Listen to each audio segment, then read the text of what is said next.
Good morning friends, स्वागत करते हैं आईएएस वॉरियर्स में।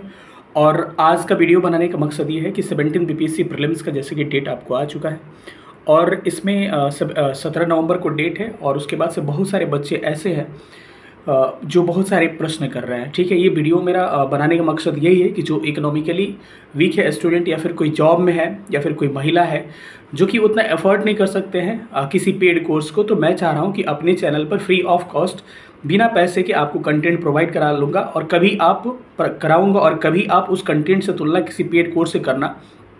अगर 19 से 20 नहीं निकला तो हमसे कहना, नहीं तो 19 मतलब इक्वल होगा या इक्वल से ज़्यादा अच्छा होगा। ठीक है, मेरा दावा है क्योंकि मेरा बहुत ज़्यादा उसमें मेहनत लगता है। ठीक है, तो इस मुद्दे पे बात करेंगे। पहला, आपको बहुत सारे प्रश्न लिए हैं स्टूडेंट का कि how to prelims crack in 50 days, क्या 50 दिनों में हम प्रीलिम्स क्रैक कर सकते हैं? ये सब सवाल है बच्चों का। दूसरा सवाल है कि अभी तक कुछ हमने नहीं पढ़ा है, क्या अब से भी प्रीलिम्स हो सकता है? इन सारे प्रश्नों को मैंने लिया है। तीसरा सवाल है कि क्या फर्स्ट अटेम्प्ट है, इसमें भी प्रीलिम्स हम निकाल सकते हैं क्या? एक और ये सवाल है। इसके अगला एक सवाल है कि जॉब में है, टाइम कम है, टाइम मैनेजमेंट कैसे करें और जॉब में रहते क्या निकल सकता है क्या? ठीक है, क्योंकि बहुत सारे स्टूडेंट हैं, कुछ एक स्टूडेंट कमेंट किए थे कि हम ग्रुप डी में हैं और सर हमको रात भर जगना है, भले दिन में नौकरी करेंगे। अब सोच सकते हैं कि उस व्यक्ति में जज्बा कितना है। जिसके पास इतना जज्बा रहेगा उसका रिजल्ट कौन रोक सकता है, आप ही बताइए।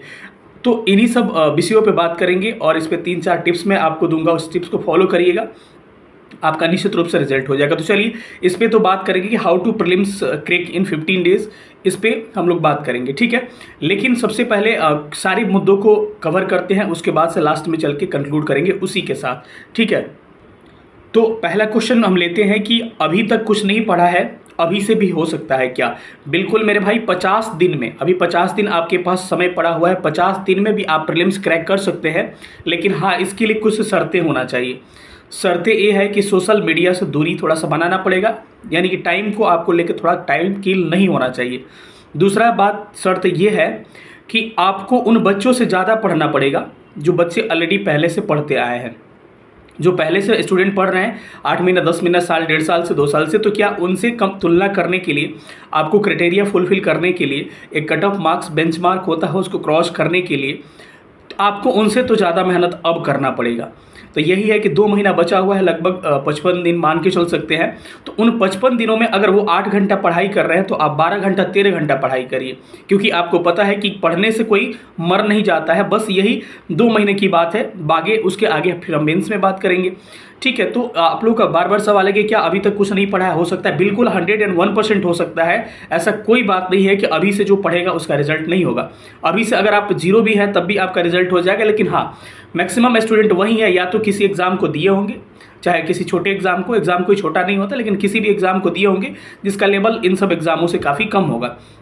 कुछ तो तैयारी उनका होगा, ऐसा थोड़े है कि एकदम 0 पे उठ के आ गए होंगे, तो उनको कुछ ना कुछ नॉलेज होगा ही। तो वैसे स्टूडेंट आपको आसानी से इन चीज़ों को कर सकते हैं। ठीक है, तो अभी से भी प्रीलिम्स हो सकता है 50 डेज़ में।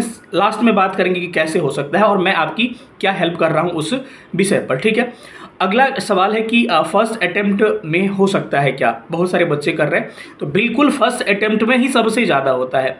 फर्स्ट अटेम्प्ट में प्रीलिम्स नहीं, फर्स्ट अटेम्प्ट में फाइनल सिलेक्शन भी हो जाता है। आपको इस बात को ध्यान रखना है कि सबसे अधिक फर्स्ट अटेम्प्ट में आपको फाइनल सिलेक्शन भी हो सकता है। इस बात को आपको गौर करना है, क्योंकि सब करते हैं। हमने भी इंटरव्यू तक गया, तो क्या कोई भी कर सकता है? ऐसा नहीं है। हमको लगता है कि सबसे ज़्यादा एनर्जी युवा के पास रहता है, जो नया नया तैयारी में उतरता है। अगर वो साल भर अच्छा से प्रिपरेशन करता है तो सबसे अधिक, एक वैज्ञानिक शोध में कहा गया, सबसे अधिक रिजल्ट होने की संभावनाएं उसकी ही होती है। ऐसा नहीं है कि जो 4 साल 5 साल से तैयारी कर रहे हैं उनका होगा, आपका नहीं होगा, ऐसा नहीं है। हाँ, बस इस बात को ध्यान रखना है कि हमको डरना इस बात से नहीं है। बस आपको कट ऑफ एक अपना मान के चलना है कि इतना नंबर जाने वाला है लगभग, और इससे हमको 10 नंबर ऊपर लाना है। बाकी कितने लोग हैं, क्या है, किसी से मुझे कुछ मतलब नहीं। कोई 10 साल से पढ़ रहा है, 5 साल से, डजेंट मैटर। ठीक है, तो ये क्लियर हो गया कि फर्स्ट अटेम्प्ट वाले का भी हो सकता है। एक अगला सवाल है कि क्या मैं जॉब में हूँ, जॉब में रहते हुए रिजल्ट हो सकता है क्या? क्योंकि बच्चे इसलिए डरते हैं क्योंकि बहुत सारे बच्चे फुल टाइम तैयारी करते हैं और जो जॉब में रहते हैं वो जॉब के बाद तैयारी करते हैं, तो उनको लगता है कि इतना कम हम समय देंगे तो क्या हो जाएगा मेरा, और बच्चे दिन दिन रात पढ़ते हैं। बिल्कुल जॉब में रहने वाले का भी रिजल्ट होता है। हमको लगता है जितना रिजल्ट होता है ना उसमें 30% 40% रिजल्ट जो है जो जॉब में किसी ना किसी जॉब में है उनका होता है, ठीक है।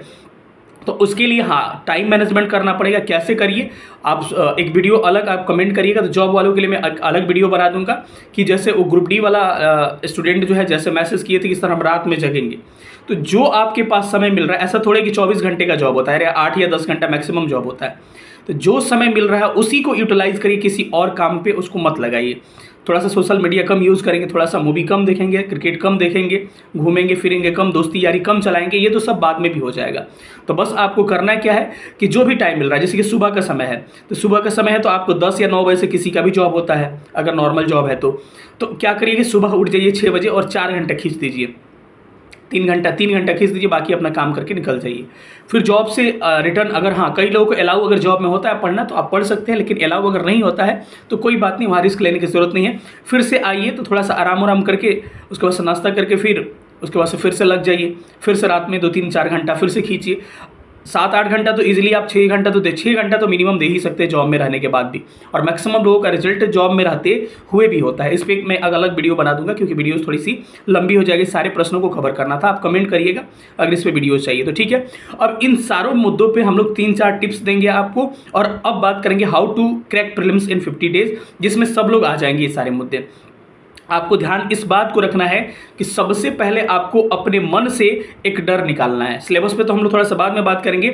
अपने मन से डर निकालना है और कहना है कि हम कर सकते हैं, ठीक है, हम कर सकते हैं। जब किसी इंसान ने किया है तो दूसरे के से थोड़े यहाँ पे करने आ रहे हैं भाई, जब सामने वाला कर सकता है तो हम क्यों नहीं कर सकते हैं, हम कर सकते हैं। और डजेंट मैटर कि आप तेज़ हैं कि आप स्लो हैं, मतलब कि आप पढ़ने में अच्छे हैं, इंटेलिजेंट है कि नहीं है, यह मैटर नहीं करता है। हम देखिए कि उन्हीं लोगों का ज़्यादा रिजल्ट होता है जो पढ़ने में एवरेज या बिलो एवरेज रहते हैं, क्योंकि ओवर कॉन्फिडेंस नहीं होता है। तेज़ तर्रार वाले स्टूडेंट जो होते हैं ओवर कॉन्फिडेंट हो जाते हैं, और ओवर कॉन्फिडेंट होने के कारण उनका ही रिजल्ट नहीं होता है, और जो थोड़ा सा बिलो एवरेज या एवरेज रहते हैं वो अच्छा से पढ़ाई करते हैं, उनका रिजल्ट होता है।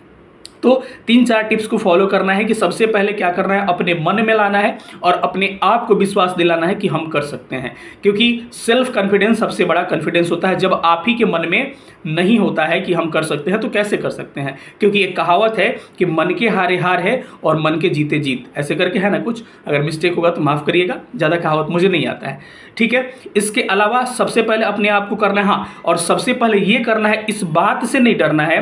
पहले से ही आ रहा है कि 8 लाख 10 लाख फॉर्म, कभी दिमाग में ये मत लाइए, हमने भी कभी नहीं लाया कि 8 लाख 10 लाख फॉर्म गिरते हैं। ये कभी मैटर नहीं करता है कितने फॉर्म गिरते हैं, उसमें से सीरियस कैंडिडेट आपको 20% ही रहते हैं।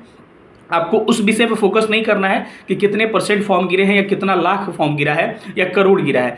बस आपको अपना टारगेट फोकस करना है कि प्रीलिम्स में मुझे 100 नंबर लाना है। और जो कैटेगरी वाले हैं ये मत समझिए कि मेरा कैटेगरी है तो थोड़ा सा नीचे सोच के चलेंगे 70, नहीं, ये सब सोच के चलेगा तो आ जाएगा 50 पे।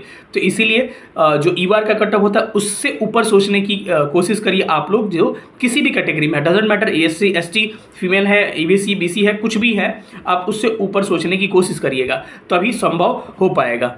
और एक बात और ध्यान रखना है कि आपको प्रीलिम्स इस कदर से निकालना है, इस तरह से जाना चाहिए, तभी आपका फाइनल सिलेक्शन होगा। जब एग्जाम हॉल से निकलते ही लगे कि आपका रिजल्ट हो जा रहा है, खुद एहसास हो जाता है कि रिजल्ट मेरा हो जाएगा।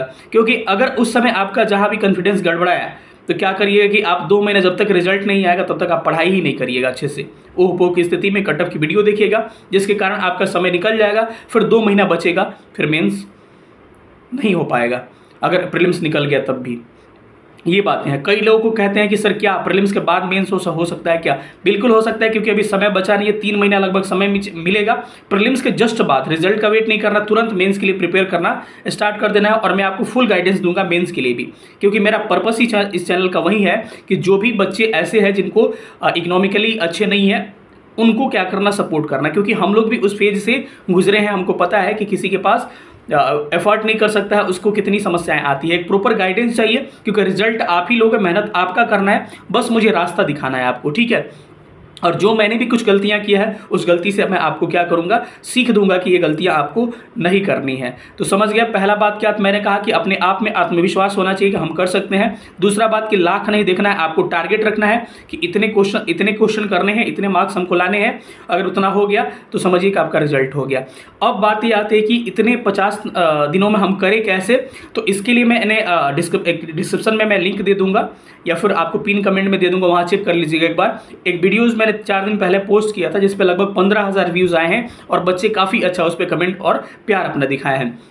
उसमें मैंने बताया है कि कैसे हम अपने स्कोर को 70 से 95 करें, इस तरह से हाउ टू इम्प्रूव या फिर मैक्सिमाइज योर स्कोर 70 to 95, ऐसे करके मैंने वीडियो बनाया। बड़ा अच्छे बच्चे प्यार दिए। तो उस वीडियो में मैंने हर चीज़ बताया है कि आपको कैसे कैसे फॉलो करना है। मैं आपको शॉर्टकट में यहाँ पे बता रहा हूँ कि सबसे पहले आपको क्या करना है कि जितना घटना चक्र उठाना है, पूर्वावलोकन बीपीएससी का केवल जिसमें बीपीएससी के प्रश्न पत्र पूछे गए हों, 60-62 से क्वेश्चन उठाइएगा, 60वीं 62वीं से, और 69वीं तक पेपर एकदम स्कैन कर जाइए। उसमें भले आपको 1 सप्ताह का समय क्यों ना लगे, क्योंकि वो बेकार समय नहीं जा रहा है आपका। एक समझिए कि क्वेश्चन प्रिपेयर, क्योंकि जो भी प्रश्न पूछे जाएंगे 50% क्वेश्चन, 60% क्वेश्चन कहीं ना कहीं प्रीवियस ईयर से रिलेटेड होंगे। और कट ऑफ कितना जाता है, 60% के आसपास। रिलेटेड कहने का मतलब उनके एक्सप्लेनेशन से, उनके टॉपिक से कुछ ना कुछ और करेंट वगैरह मिला के वहीं से सवाल बन जाते हैं। तो सबसे पहले PYQ पर फोकस करना है, एकदम स्कैन कर जाना है। मैं अपने चैनल पर भी PYQ डालने वाला हूं। दूसरा चीज ये है कि आपके पास हिस्ट्री, पॉलिटी, ज्योग्राफी और साइंस 4 सब्जेक्ट के कम से कम आपके घटना चक्र पूर्वावलोकन चाहिए, जिसमें सारे स्टेट PCS के क्वेश्चन दिए हों। चौथी चीज़ ये कि टॉपिक को जब मैं अपने चैनल पर सारे टॉपिक को, मानिए कोई 1857 की क्रांति पढ़ रहे हैं, तो आप कैसे समझिएगा एक टॉपिक हमारे एग्जाम के लिए इंपॉर्टेंट है, पहले आप प्रीवियस ईयर देख रहिएगा तभी। और मैं इसके लिए आपको हेल्प करने के लिए क्या कर रहा हूँ, एक वीडियोस बना दिया हूँ जिसमें सब्जेक्ट वाइज अभी 2 सब्जेक्ट का डाल चुका हूँ। एक हिस्ट्री में कि हिस्ट्री में कौन कौन सा टॉपिक जो है सबसे अधिक सवाल आते हैं, उस टॉपिक को कर लीजिए, आपका काम हो जाएगा। करेंट का भी मैं कर चुका हूँ। अब मैं आज में भी आपको साइंस का डाल दूंगा, बाकी सारे subject geography, history, polity, geography और पॉलिटी को भी मैं डाल दूंगा, ठीक है। तो इससे या फिर बिहार स्पेशल के लिए डाल दूंगा। इससे फ़ायदा क्या होगा कि एकदम सेलेक्टेड टॉपिक पर आप फोकस करिएगा, उसको कहते हैं स्मार्ट स्ट्रेटजी, और यही लोग आज रिजल्ट ले रहे हैं, ठीक है।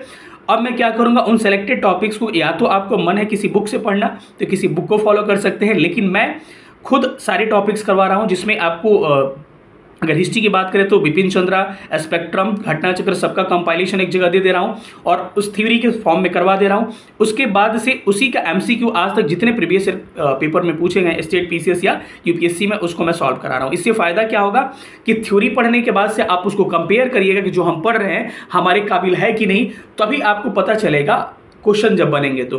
और वो जो कॉन्फिडेंस आएगा ना, वही कॉन्फिडेंस आपको रिजल्ट दिलाएगा, क्योंकि हर टॉपिक पे उसी तरह पकड़ होना चाहिए। अगर एक टॉपिक में आपको करवा रहा हूँ, उसके क्वेश्चन बन रहे हैं, तो समझिए आप एग्जाम क्लियर करने के मार्ग पर चल रहे हैं, ठीक है। तो उन सारे विषयों को आपको फोकस करना है, और मैं एक एक टॉपिक का वीडियो डाल रहा हूँ, बिहार स्पेशल और अभी हिस्ट्री डाल रहा हूँ। इसमें बीच में पॉलिटी वगैरह भी मैं स्टार्ट करूँगा, ठीक है। तो आपको क्या करना है कि या तो उस टॉपिक को पढ़ना है कहीं से, और हाँ, मेरे घटना चक्र उसमें करवाने के बाद से खुद से भी घटना चक्र का उस टॉपिक का प्रैक्टिस करिएगा। जैसे कि 1857 की क्रांति और जनजातीय विद्रोह में करवा चुका हूँ, आज किसान आंदोलन कराने वाला हूँ। तो उसका मेरे से क्वेश्चन करने के बाद से मेरे PYQ हम जो करवाए हैं PCS का या फिर UPSC का, उसको करने के बाद से खुद से एक बार सॉल्व करना है, क्योंकि वीडियो में देख के आप उतना अच्छा एनालाइज नहीं कर पाइएगा। जो खुद से बैठ के एक एक क्वेश्चन सॉल्व करिएगा, तब कॉन्फिडेंस आएगा कि हम कर रहे हैं, समझ रहे हैं ना। तो इस बात को फोकस करना है। चौथी बात कि सबसे पहले रिवीजन का एक तरीका आपको अपनाना है, इसको अपनाइएगा। रिवीजन में क्या करिएगा, कोई भी टॉपिक अगर पढ़ रहे हैं और उसके बाद से आपको कोई काम करना है, जैसे टॉपर्स कहते हैं कि हम 18 घंटा पढ़ाई किया, 18 घंटा कोई पढ़ाई नहीं करता है, सच्चाई है ये। वो 18 घंटा कैसे कैलकुलेट होता है, अगर आप कोई टॉपिक पढ़े हैं, मानिए कि मैं अभी पढ़ा हूँ कोई टॉपिक, और मैं रास्ते में नहीं, मतलब मानिए कोई काम कर रहे हैं या फिर कुछ घर पे कर रहे हैं, या फिर महिला जो है खाना बना रही है, कुछ भी कर रही है, या फिर बच्चे स्टूडेंट जो है घूमने जा रहे हैं, मेल कैंडिडेट, तो दिमाग में बातें लाइए कि हमने पढ़ा था 1857 की क्रांति, तो उसमें कुंवर सिंह जो थे कहाँ के नेतृत्व करता थे, उसके बाद से कब क्रांति शुरू हुई थी, इनको फांसी कब दी गई थी। माइंड मैपिंग करिए। माइंड मैपिंग से क्या होता है ना कि आपको सारी चीज़ें आपको रिवाइज नहीं करनी पड़ेगी, वो चीज़ें आपको दिमाग में क्लियर चलेगा कि हाँ ये ऐसे, वो रिवीजन हो रहा है कि ऐसे था, कहीं भूले अगर कि हाँ लखनऊ में कौन था भाई, कंफ्यूज हो रहा है, तब जाके बाद में कभी बुक देख लीजिएगा, तब फिर याद कर लीजिए। ये प्रोसेस इतना इंपॉर्टेंट है ना, इतना आपके लिए मील का पत्थर साबित होगा कि आप सोच भी नहीं सकते हैं। बहुत ही कारगर मेथड है, मैंने खुद अपनाया है इस चीज़ को, ठीक है। और रिसोर्सेज को अपना फिक्स करिए। बार बार कहा जाता है कि 10 बुक पढ़ने से अच्छा है कि एक किताब को 10 बार पढ़िए। तो जो भी रिसोर्सेज आप फॉलो करते हैं, हम ऑलरेडी इस पर वीडियो बनाए हैं, मैं बार बार कह रहा हूँ, डिस्क्रिप्शन में लिंक दे दूंगा किस सब्जेक्ट के लिए कौन सा रिसोर्सेज फॉलो करना है। तो उसको एक बार दे, जिस रिसोर्सेज को फॉलो करना है, आप ज़्यादा चेंज नहीं करना है, बस उसी पे अडिग रहिए। अगर मेरी वीडियोस पर भरोसा है तो उस पर अडिग रहिए, अपने हिसाब से आप कर सकते हैं, ये बातें हैं। तो रिसोर्सेज को क्या करना है, फिक्स करना है। टेबल पर ज़्यादा किताब नहीं रखना, जितनी ज़रूरत है हमको उतनी किताबें रखना है, क्योंकि जितनी ज़्यादा किताबें उतना ज़्यादा डिस्ट्रक्शन होता है। अब एक आखिरी बात मैं कह रहा हूँ कि रिवीजन सबसे इंपॉर्टेंट है। जैसे कि मैक्सिमम लड़कों का जो रिजल्ट नहीं होता है, कहेंगे कि 2 नंबर चूक गए, 2 नंबर और होता है, ये क्वेश्चन गलत नहीं किए होते, जो बी पहले मार रहे थे सी मार दिए, मेरा रिजल्ट हो जाएगा। 99% बच्चों का साथ यही होता है, उसी से कटअप से बाहर हो जाते हैं। तो इसको दूर करने के लिए सबसे पहले तो आपको प्रैक्टिस करना होगा, और प्रैक्टिस करने के बाद से आपको क्या करना होगा, रिवीजन करना होगा। कहा जाता है कि जैसे कि मनुष्य के सौंदर्य की सुंदरता की रक्षा सौंदर्य श्रृंगार करता है, सौंदर्य की रक्षा, उसी प्रकार पढ़ाई की रक्षा कौन करता है, आपको रिवीजन करता है। तो कई बार हम लोग को पहले लगता था कि रिवीजन जो चीज़ कर रहे हैं, अरे नया तो कुछ पढ़ ही नहीं रहे, क्या कुछ नया कर रहे हैं। नहीं, जो पढ़े हैं उसी को भले आप 80% ही पढ़ के जाइए, लेकिन उसको बार बार रिवीजन करके जाइए, तभी एग्जाम में ए बी सी होगा डी होगा, में कन्फ्यूज़न नहीं होगा, और रिजल्ट का सबसे अच्छा मार्ग प्रशस्त वही कर सकता है आपके लिए। बस यही है, कहा जाता है कि मतलब सिंपल सी बात है कि मिल ही जाएगी मंजिल भटकते भटकते, गुमराह तो वो है जो घर से निकले नहीं है। आप इतने बड़े एग्जाम के लिए तैयारी करने के लिए सोच रखे हैं, तो निश्चित रूप से आपका रिजल्ट होगा। जब आपको पढ़ने में मन नहीं लगता है, जब आपको नींद आता है, तो उस चीज़ को याद करिए कि अपने माँ की वो फटी हुई साड़ी और अपने माँ के सेक्रीफाइसेस को याद रखिए, उस पिता को याद करिए जो खेतों में काम करता है, ठीक है। यानी आपके लिए इतने बड़े बड़े सेक्रीफाइस लोग दे रहे हैं, तो आप उनके लिए सबसे बड़ा, कहते हैं ना कि दूध का कर्ज कैसे चुकाएं, तो बस चुका तो नहीं सकते हैं, लेकिन इतना ही चुका सकते हैं कि आप उनको रिजल्ट दीजिए, उनको खुशी दीजिए।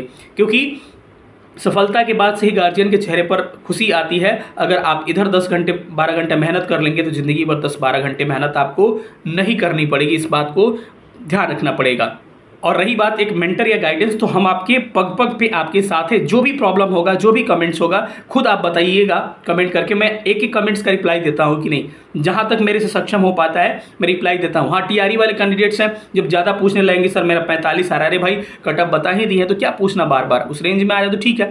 तो जो भी जेन्युइन कमेंट होता है मैं बार बार उसको लेता हूँ, और जो भी होगा वैसे होगा तो मैं आपसे बात भी करूँगा। इंस्टा ID में भी मैं कहिए तो शेयर कर दूँगा, देखता हूँ किसी वीडियो में लिंक बता दूँगा। मैं ऐसे बोल दे रहा हूँ कि Bhupesh BHUPESH Bhupesh Ravi RAVI Ravi 1997 Bhupesh BHUPESH Bhupesh Ravi RAVI 1997 मेरा इंस्टा ID है। इस पर आप, मैं नहीं कह रहा हूँ कि मेरे को फॉलो करिएगा, लेकिन मेरे को मैसेज रिक्वेस्ट भेज के जो भी प्रॉब्लम होगा वो भी पूछ सकते हैं।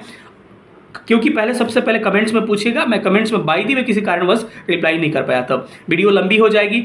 बस अपने आप अंदर आत्मविश्वास रखिए और दबा के पढ़ाई करिए, क्योंकि पढ़ने से कोई आज तक मरा नहीं है और आप भी नहीं मरोगे। तो दबा के 2 महीना जी जान लगा दीजिए। और हाँ, अभी मेंस के बारे में नहीं सोचना है कि अरे भाई प्रीलिम्स हुआ तो निकालिए देंगे, तो मेंस फिर मेरे से नहीं निकलेगा इतना बड़ा एग्जाम। नहीं, करते करते वो स्टेप तक पहुंच जाता है इंसान, तब खुद से यकीन नहीं होता है कि मैंने भी कर लिया। तो ध्यान रखिएगा। चलिए इसी के साथ सेशन को खत्म करते हैं, क्योंकि वीडियोस काफ़ी लंबी हो रही है। जो भी गाइडेंस होगा प्रॉपर मैं आपको देता रहूँगा, और जो भी मेरे चैनल पर वीडियोस आ रहे हैं, आज भी आएंगे, बिहार स्पेशल से लेके हिस्ट्री, पॉलिटी, ज्योग्राफी, सबको आप लगातार देखते रहिएगा। मिलेंगे अगले सेशन में, तब तक अपना ख्याल रखिएगा। सेशन देखने के लिए बहुत बहुत धन्यवाद। Thank you so much. जय हिंद।